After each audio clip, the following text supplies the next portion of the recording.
네, 오늘 함께 은혜 받을 말씀은 우리 누가복음 15장 20절 말씀입니다. 우리 신약 성경 121면에 하나님의 말씀이 있습니다. 네, 우리 찾으셨으면은 누가복음 15장 20절 우리 한 절 말씀입니다. 네, 우리 같이 이 말씀 합독하면 좋겠습니다. 네, 우리 찾으셨습니까? 우리 다 같이 합독합니다. 이에 일어나서 아버지께로 돌아가니라. 아직도 거리가 먼데 아버지가 그를 보고 측은히 여겨 달려가 목을 안고 입을 맞추니. 아멘. 둘째 아들이 방황과 방탕의 길에서 그는 아버지의 집으로 다시 돌아갑니다. 아마 두근거리는 마음들도 있을 거고 또 마음속에 죄송한 마음들도 있었을 것입니다. 그의 몸은 이미 쇠약해질 대로 쇠약해져 있고 먹지 못해서 몰골조차도 아주 좋지 못한 모습으로 그는 돌아옵니다. 그의 모습이 보이자 아버지가 급히 달려오게 됩니다. 아버지는 그를 보고 측은히 여겨 달려가 목을 안고 입을 맞추었다고 성경은 말하고 있습니다. 아마 둘째 아들이 아버지를 만나기 전에 많은 생각들을 했을 것입니다. 아버지가 이렇게 행동할까? 또 아버지가 이런 모습을 우리들에게 보일까? 나에게 보일까? 그러면서 둘째 아들이 가장 주목하고자 했던 부분이 어디일까요? 아마도 아버지의 얼굴이었을 것이고, 아버지가 나를 어떻게 바라볼까 하는 아버지의 눈길이었을 것입니다. 아마도 아들은 아버지의 눈치를 보면서 아버지의 눈을 보았을 것입니다. 우리 20절을 오늘 본문에 보시면 아버지가 그를 보고 측은히 여겼다 이렇게 나오는데요. 영어 성경을 보면은 좀 더 적극적인 표현이 등장합니다. 이렇게 됩니다. 아버지가 동정심이 가득한 눈으로 보았다. 아버지의 눈에 깊은 동정심이 있는 거죠. 이게 뭐냐? 너 이렇게 하려고 나의 품을 떠났느냐? 이 몰골이 뭐냐? 아마 아버지는 격한 감정을 안고 깊은 동정심을 가지고 아들을 바라보았다는 것이죠. 저는 이 둘째 아들이 아버지의 이 동정심이 가득한 눈길을 보면서 가장 먼저는 이 둘째 아들이 안심했을 거라고 생각합니다. 아버지가 나를 내쫓지 않겠구나 하는 마음이죠. 거기에 이 둘째 아들의 마음이 안심이 됐을 거라고 생각합니다. 이 눈길은 그 사람의 감정이 지금 어떤지를 그대로 표현하는 가장 보기 좋은 모습이었을 것입니다. 저는 눈길 그러면 제 30대 후반에 겪었던 한 일이 참 저에게 잊혀지지 않습니다. 30대 후반에 가게에 물건을 사러 들어갔는데 그 직원의 눈길에서 정말 깊은 모멸감을 느꼈습니다. 순간이었지만 '왜 저 사람이 나를 이렇게 바라볼까?' 아니 물건을 사러 왔는데 아 너무 하대하는, 왜냐하면 그때 제 이제 뭐 옷차림이 지금의 뭐 이런 옷차림이 아니고 제가 봐도 대충 바빴기 때문에 아마 그렇게 해서 간 모습이었는데 심한 모멸감을 느낄 정도였습니다. 순간이었지만 물건을 사야 되겠다는 생각보다 그 가게에서 빨리 나와야 되겠다는 생각이 들었죠. 그 사람의 눈길이었습니다. 바라보는 눈. 정말 깊은 상처가 되더라고요. 며칠 동안 이게 마음이 정리가 안 되는 거죠. '나를 어떻게 그렇게 대할까?' 그 눈빛에서 느껴지는, 그래서 도저히 이게 정리가 안 되고 참을 수 없어서 '더 이상 이런 마음을 가지면 안 되겠다.' 하는 마음 때문에 다시 한번 그 가게를 방문했습니다. 그런데 어떻게 방문했느냐? 최대한 차려입고, 최대한 차려입고 머리에 기름도 바르고 최대한 차려입고 그 가게를 다시 방문했습니다. 그런데 그 직원이 전에 왔던 사람이라는 거를 알 수 있을 텐데 전혀 전에 왔던 사람인 줄을 몰랐던 겁니다. 얼마나 친절한지. 그러면 제가 얘기를 해야 되는데 어 너무 친절하게 대하는 모습을 제가 보고 '아 이 사람은 외모로 판단하는 사람이구나. 외적인 모습으로 그 사람들을 대하는 사람이구나.' 하는 생각 때문에 제가 마음을 좀 풀게 되었습니다. '아 저 사람은 저런 사람이구나.' 그렇게 하고 그 가게에 나왔습니다. 그 가게가 걱정이 됐어요. 그 직원을 계속 둔다면 어떻게 될까? 그런데 몇 년 후에 그 가게가 없어졌습니다. 아이가 태어나서 생후 2 개월 인제 2 주에서 4 주가 되면 이제 막 태어나서 엄마 품속에 있는 그 갓난아기, 채 한 달이 안 된 아기가 가장 발달하는 부분이 있다고 합니다.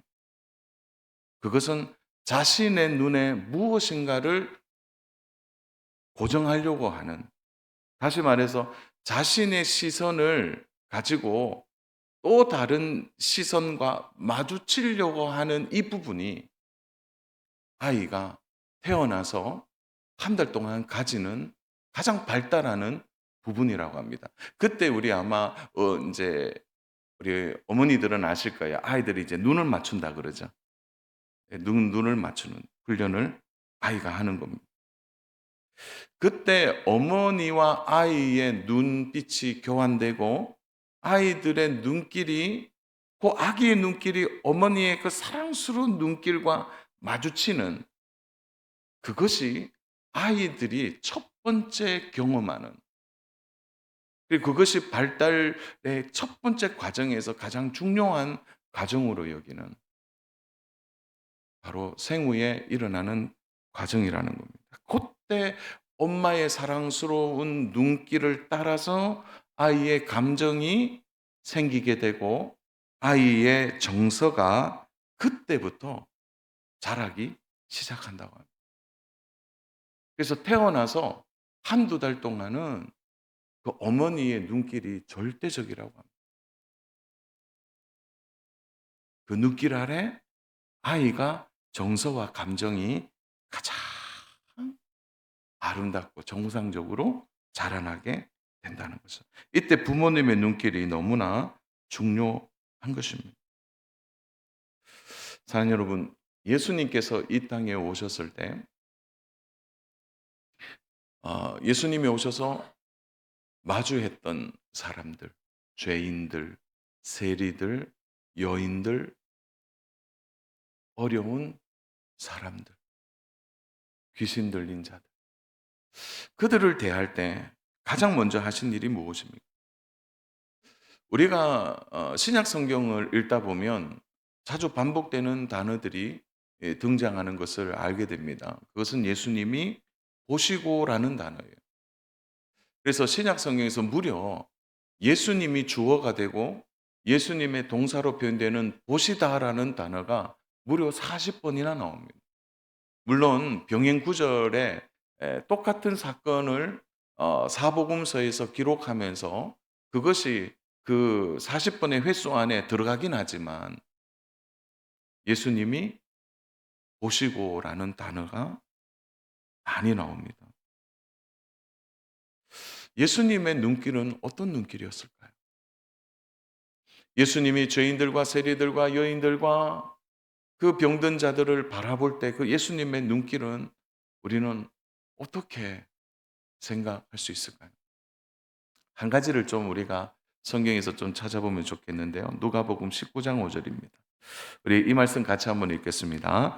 예수께서 그곳에 이르사 쳐다보시고 이르시되 삭개오야 속히 내려오라. 내가 오늘 내 집에 유하여야 하겠다 하시니, 여기서 보니까 예수님이 쳐다보시고 이렇게 눈을 들어 삭개오가 있는 곳을 예수님이 보셨다는 거예요. 그래서 이 장면을 우리가 좀 상상할 수 있다고 생각합니다. 그래서 삭개오와 관련된 동화책들을 좀 살펴보니까 한 동화에 삭개오의 시선에서 예수님의 모습을 그려놓은 동화가 있더라고요. 그래서 그 장면을 캡처를 해봤습니다. 한번 띄워주시겠습니까? 이 장면에. 예. 보시면 삭개오가 위에서 이제 예수님이 쳐다보는 것을 삭개오가 본 거죠. 그때 예수님의 모습을 이 동화의 작가가 얼마나 아름답게 그려놨는지 몰라요. 예수님 보시는 모습. 아마 예수님의 이 사랑스러운 눈길을 보면서 삭개오는 금방 내려갔을 겁니다. 만약 예수님이 쳐다보실 때, 야, 너 왜 거기 있냐? 이런 눈길로 보셨다면, 삭개오야, 위험해. 왜 거기 있어? 그런 표정이 아니라 마치 기다렸다는 듯이 손을 벌려 삭개오야 내려오라. 저 예수님의 모습을, 저는 이 동화 작가가 참 영성이 있다고 생각합니다. 예, 삭개오가 어떤 마음을 가졌을까요? 예수님의 그 사랑스러운 눈길 앞에 삭개오의 마음이 녹았던 것입니다. 사랑하는 여러분, 오늘날 우리에게 있어서 가장 필요한 것 중에 하나가 저는 이 부분이라고 생각합니다. 사랑을 충분히 느끼게 하는 소통의 방법. 그것이 바로 눈길이라고 생각합니다. 사랑스러운 눈길. 오늘 이것이 예수님을 통하여 우리가 배울 수 있는 예수님의 마음입니다. 우리는 이 예수님의 사랑스러운 이 눈길을 바로 둘째 아들이 아버지의 눈길 안에서 발견하는 모습이라고 볼 수가 있습니다. 아버지가 아들을 바라볼 때 우리는 상상할 수 있습니다. 지금 아버지가 어떤 심정인지. 동정심이 가득한 눈길로 아들을 안는 것이죠. 이것은 아들이 돌아왔기 때문에 어쩔 수 없이 거부하지 않고 받아주는 마음이 아니라는 겁니다. 떨리는 손으로 아들의 팔을 부여잡고 깊은 연민과 사랑의 마음이 바로 아버지의 눈길을 통해 아들에게 전달되고 있는 것입니다. 17세기 천재적인 화가였던 롬브란트는 특히 돌아온 탕자, 이 돌아온 탕자에 대한 그림을 아주 영성 있게 그림을 그렸습니다. 럼브런트의 돌아온 탕자라는 그림이 있습니다. 우리 한번 띄워주시겠습니까? 이 부분이죠. 원래의 원판은 좀 흐려요. 그런데 이것을 현대적으로 조금 더 이제 뚜렷하게 좀 볼 수 있도록 그려놨는데요. 아버지의 눈길입니다. 아들은 아버지를 쳐다보지 못하죠. 너무나 죄송하고 또 죄송해서.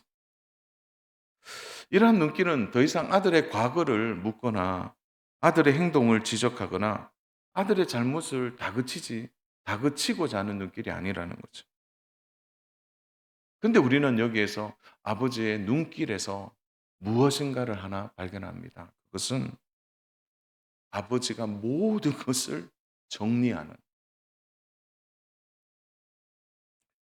요즘 이제 표현을 좀 약간, 요즘 그 표현이 이런 거 있잖아요. 한 방에 정리한다. 아버지의 그 눈길에 모든 것을 담아서 아들을 끌어안는 것입니다. 아들은 아버지의 눈앞에서 자신이 죄인인 것과, 그리고 자신이 씻을 수 없는 아버지에게 상처를 주었다는 그 마음이 아버지의 눈길 앞에 여실히 드러나고 있는 거예요.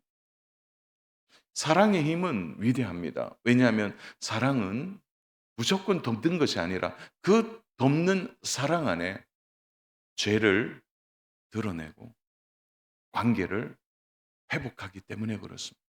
마치 상처가 골마 터지는 그곳을 예리한 칼날로 도려내는 고통은 있지만 그 사랑은 칼날 같기도 하고, 그리고 칼날 같은 그 사랑이 그 아들의 잘못과 죄를 지적하지 않지만 완전히 도려내어서 새로운 아버지와 아들의 관계를 만들어내는 상처의 회복도 그 아버지의 눈길 안에 담겨져 있는 것입니다. 사랑 여러분, 사랑은 허다한 죄를 덮는다는 것을 우리는 잘 알고 있습니다. 많은 상담학자들이 평소에 아이와 눈을 맞추는 태도가 아이에게 있어서 얼마나 중요한가를 계속해서 주장하는 것을 우리는 잘 알고 있습니다. 부모의 깊은 사랑이 눈길을 통해 드러날 때 아이들은 거기에서 용기를 가지고 힘을 얻는다는 것도 우리는 너무 잘 알고 있습니다. 중요한 것은 끊임없는 부모님의 사랑의 손길과 눈길이 아이들에게 전달되어질 때 아이는 그것을 먹고 자라나게 된다는 것입니다. 사실 이 부분에 대해서 우리는 잘 알지만 우리가 그러한 사랑의 눈길을 가지고 자녀들을 대해야 된다는 건 알지만 우리에게도 연약함 속에서 그것을 잘하지 못했다는 것도 알고 있습니다. 저도 그렇게 하고 싶었지만 저 스스로를 좀 생각해 보면 저는 아버지와 함께 했던 시간이 너무 짧았던 것 같아요. 아버지의 사랑의 눈길을 충분히 받을 만큼 아버지에 대한 기억이 많지 않죠. 또 어머니는 늘 생활고 때문에 바빴기 때문에 어머니와 눈을 맞추는 것도 쉽지 않았던 환경의 문제가 저 안에 있었다는 것도 잘 알고 있습니다. 예, 그런 환경과 정서를 가진 제가 성인이 되어 지금 자녀들을 대할 때 이 부분은 참 잘 되지 않는다는 것을 저는 잘 알고 있습니다. 그러나 이 부분은 매우 중요합니다. 왜냐하면 사랑의 소통이 눈길을 통해 가장 많이 전달되어지기 때문에 그렇습니다. 상대적으로 가지는 이 눈길의 깊이가 결국 부모와 자녀뿐 아니라 오늘 우리가 살아가는 모든 관계 안에서도 이 눈길의 이 힘은 너무나 중요하다는 거예요. 부모님이 사랑을 자녀들에게 표현하기 위하여 자녀들에게 이 사랑의 눈길을 주는 일은 매우 중요합니다. 주면 줄수록 자녀들은 그 사랑을 흡수하고 그 자녀들의 감정의 그릇이 커져가기 때문에 그렇습니다. 저는 가끔 교회에서 무엇을 보냐면 3대가 함께 신앙생활하는 우리 믿음의 가정들이 있습니다. 그 믿음의 가정들의 그 손자 손녀들을 바라보는 할아버지와 할머니들의 눈길을 보면 참 많이 느낍니다. 야, 할아버지의 사랑, 할머니의 사랑은 대단합니다. 그 손자 손녀들을 딱 바라볼 때 그 눈에서요, 그냥 사랑이 막 쏟아지는 거예요. 할머니, 할아버지의 사랑을 먹고 자라는 손자 손녀들의 모습도 함께 보는 거예요. 교회 안에서의 그러한 눈길의 오감은 너무나 중요한 것입니다. 사랑 여러분, 우리 교회에 오시는 많은 분들이 자주 하시는 말씀을 제가 들어요. 신방 가거나 아니면 대화를 하다 보면 우리 교회에 오면 첫 번째 느끼는 게 뭐냐면 인사를 잘한대요. 우리 교회 성도들이 인사를 잘해요. 오늘 여기 청소년들도 있는데 예전보다 우리 청소년들이 좀 달라졌어요. 요즘은 청소년들도 인사를 좀 하는 것 같아요. 청년들도 그렇고. 아이들은 말할 것도 없죠. 너무 인사를 잘해요. 이 성도와 성도 사이에도 인사를 하고 모르는 성도 사이인데도 우리 성도들이 인사를 잘한대요. 그래서 우리 새 가족으로 오시는 분들이 가끔 그런데 '저분이 날 아나?' 그런 생각이 들 때가 있죠. 예, 그렇게 인사를 나눌 때 그 인사를 나누는 그 인사의 눈길 안에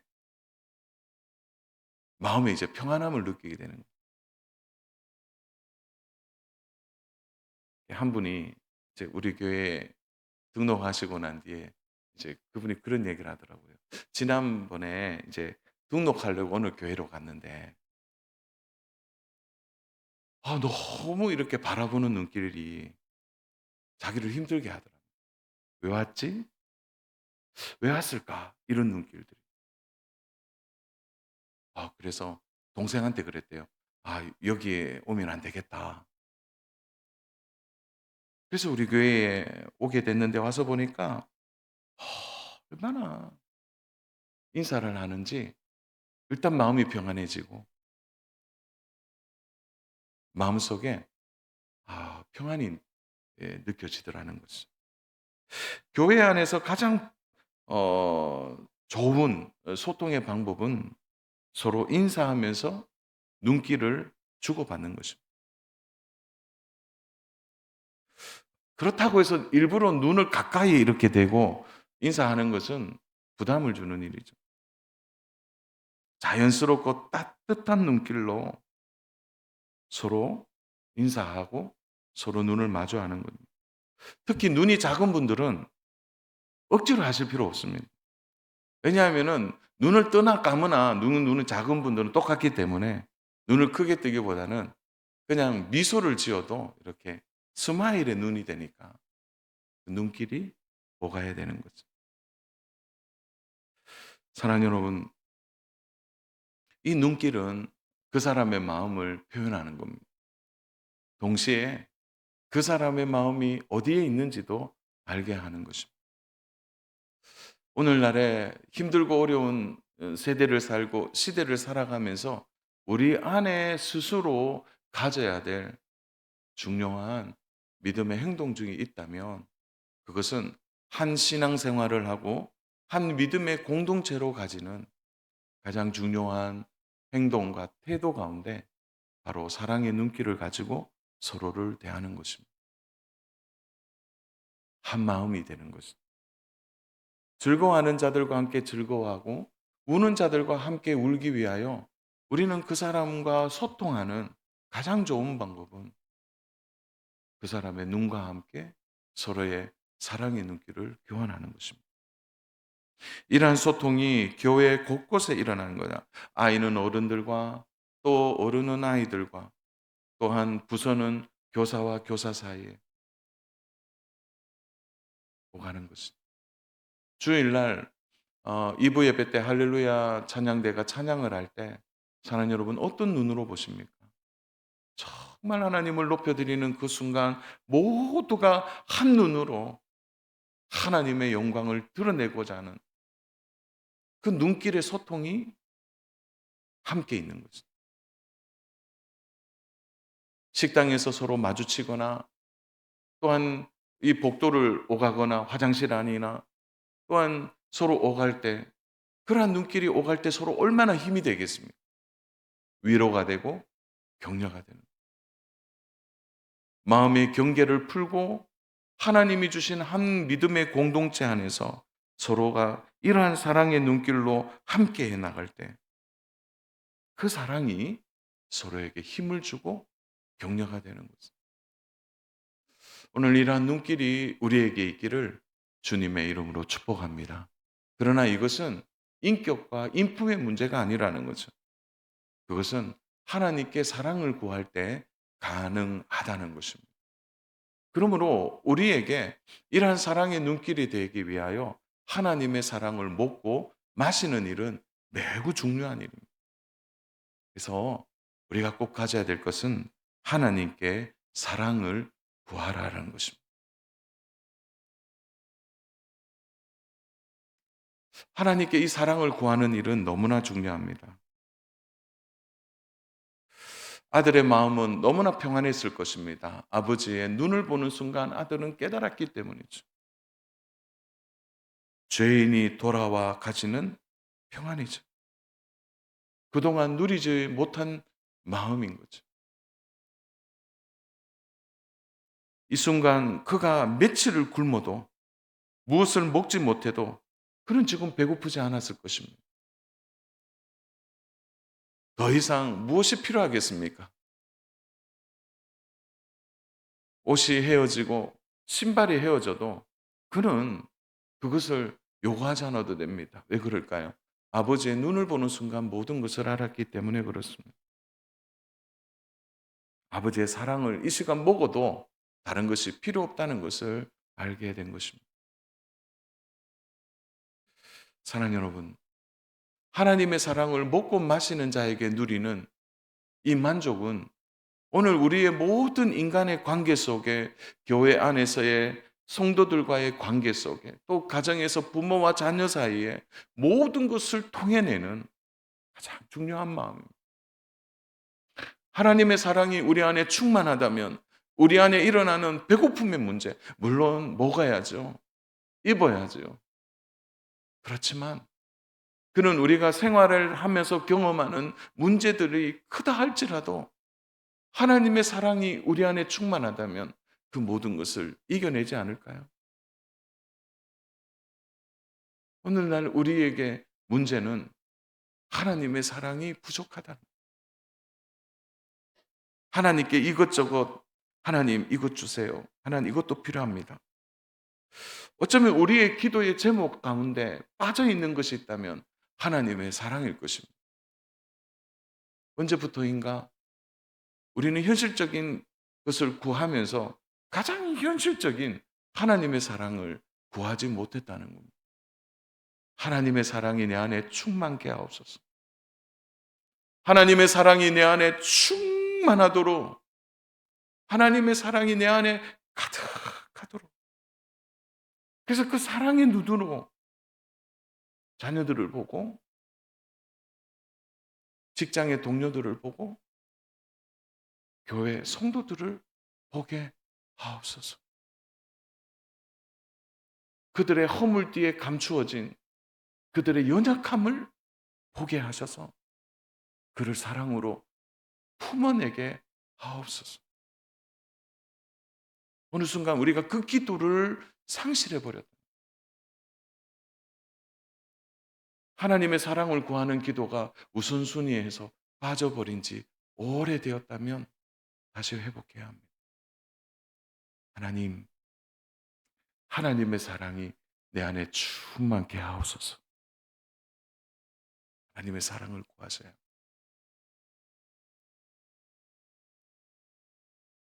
가장 행복한 순간, 아들과 아버지가 서로 부둥켜 안고 가슴 터지는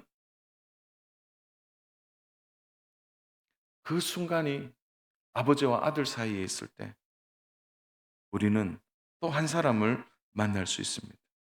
우리 좀 전에 럼브란트의 돌아온 탕자의 그림을 다시 한번 띄워주시겠습니까?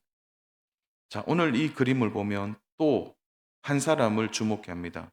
홍포를 입은 한 사람이죠. 이것은 주인만 입을 수 있는 옷입니다.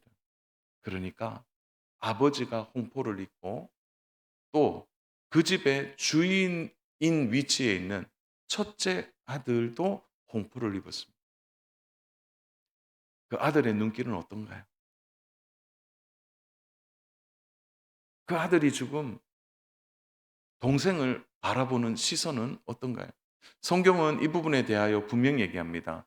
아버지, 왜 바로 탕녀들과 함께 지내고 모든 돈을 허비한 동생이라고 얘기하지 않죠? 그의 눈길은 지금 어떤가요? 매우 다른 표정을 보게 됩니다. 평론가들은 이렇게 이야기합니다. 아버지는 마치 눈이 보이지 않는 장님의 모습으로 둘째 아들을 끌어안고 있고 첫째 아들은 너무나 또렷한 눈으로 동생을 바라보고 있다는 거죠.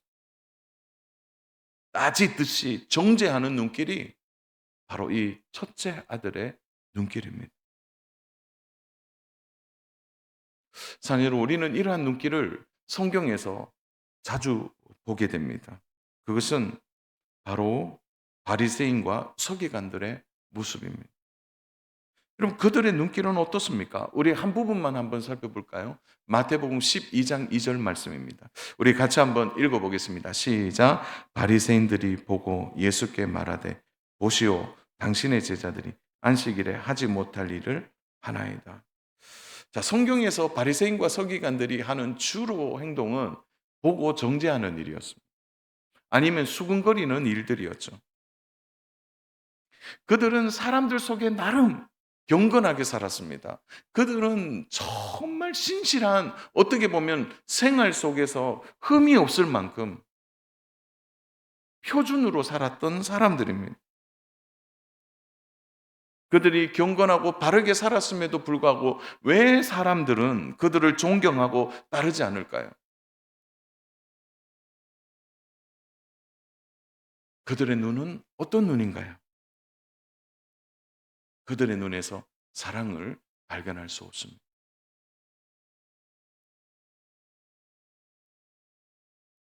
그들의 눈길에서 용서가 보이지 않는다는 거죠. 사랑 여러분, 하나님의 사랑이 충만하다면 그 사랑은 어떤 사랑입니까?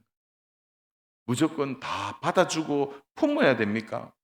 물론 그렇지 않아요. 그 사랑은 아까 죄를 죄되게 해서 둘째 아들의 입술에서 고백하게 만드는 내가 죄인입니다. 하나님의 사랑은 그런 것입니다.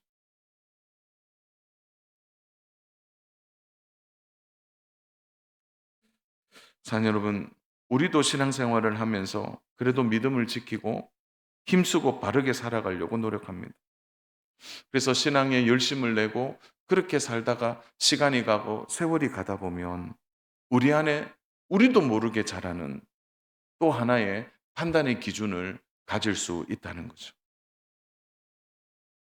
우리는 익숙한데, 우리는 잘하고 있는데 왜 저 사람은 저렇게밖에 하지 못하느냐? 우리가 익숙한 신앙생활과 나름 믿음으로 잘 살아보려고 애쓰려서 우리는 이미 준비되어 있습니다. 그러나 아직 신앙의 초보의 길에서 아직 힘들어하는 사람들은 익숙하지 않고 또한 그들은 잘하지 못해서 실수하기도 하는 것이죠.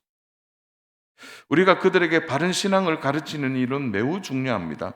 그러나 바른 신앙을 가르치는 일과 함께 우리가 해야 될 일은 그들을 따뜻하게 바라보고 지지하는 사랑의 눈길이 필요한 것입니다.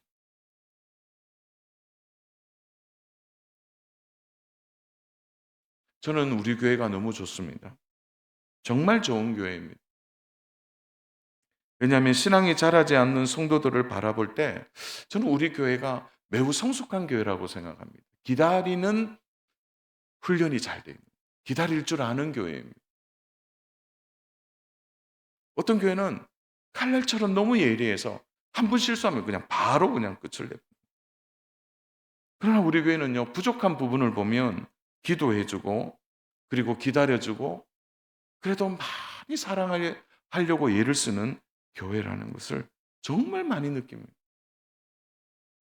저 노예에 가서 많은 그 목사님들 또 장로님들 만나면 저 우리 교회 자랑 정말 많이 합니다. 우리 교회는 좋은 옥토와 같은 교회.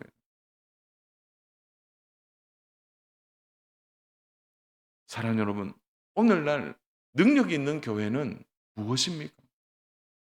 오늘날 그 교회가 잘 되는 교회라고 칭찬받을 때 그 기준이 뭘까요? 그것은 사랑입니다. 오늘 시대를 이기는 방법은 탁월한 지혜와 능력이 아니라 그 교회가 하나님의 사랑으로 충만하냐는 거예요. 하나님의 사랑으로 충만하여서 그 사랑의 눈길을 가지고 서로를 대하고 그 사랑의 기회를 주어서 그가 회복하고 일어날 수 있도록 기다리고 바라보며 기도해 주는 교회라는 거예요. 우리가 신앙생활하면서 다소 불편하고 또 사실 맞지 않는 어려운 사람들을 만나기도 합니다. 그래서 살다 보면 신앙생활 하다 보면 갈등이 생길 수도 있습니다. 그러나 우리가 이 부분을 통하여 서로 틀린 것이 아니라 다르다면 우리는 더 깊이 하나님의 사랑을 구해야 합니다. 그리고 틈만 나면 사랑의 눈길을 맞추도록 연습하고 노력해야 하는 것입니다. 그래서요, 사랑 여러분, 먼저 내가 하나님의 사랑으로 충만하도록, 하나님의 사랑이 충만히 내 안에 부어지도록 그 사랑을 구하고 그 넘치는 사랑으로 성도들을 대한다면, 그 사랑으로 내가 교사로서 아이들을 가르친다면, 그 사랑으로 내가 성가대에 서서 하나님을 찬양한다면, 그 사랑을 가지고 내가 봉사하고 안내하고 섬기고 함께하고 하나님 앞에 나아간다면 그 사랑의 역동성이 교회를 회복시키고 하나님의 사랑을 드러냄을 통하여 연약하고 어려운 성도들이 회복되어지고 그들이 우리의 사랑 안에 함께 묻어져서 그들도 우리와 같이 신앙이 자라고 성장하고 성숙한 은혜를 얻게 될 줄로 믿습니다. 주 안의 사랑 여러분, 하나님 앞에 하나님의 사랑이 충만히 부어져서 사랑의 눈길로 성도들을 사랑하고 가족을 사랑하고 이웃을 사랑하는 하나님의 사랑을 부어달라고 기도하는 우리 믿음의 성도님 다 되시기를 주님의 이름으로 축복합니다. 그 사랑의 눈길로 성도와 교회를 사랑하고 가족들을 바라보며 하나님의 사랑의 눈길로 서로 소통하고 아끼는 믿음의 귀한 성도님들이 다 되시기를 주님의 이름으로 축복합니다.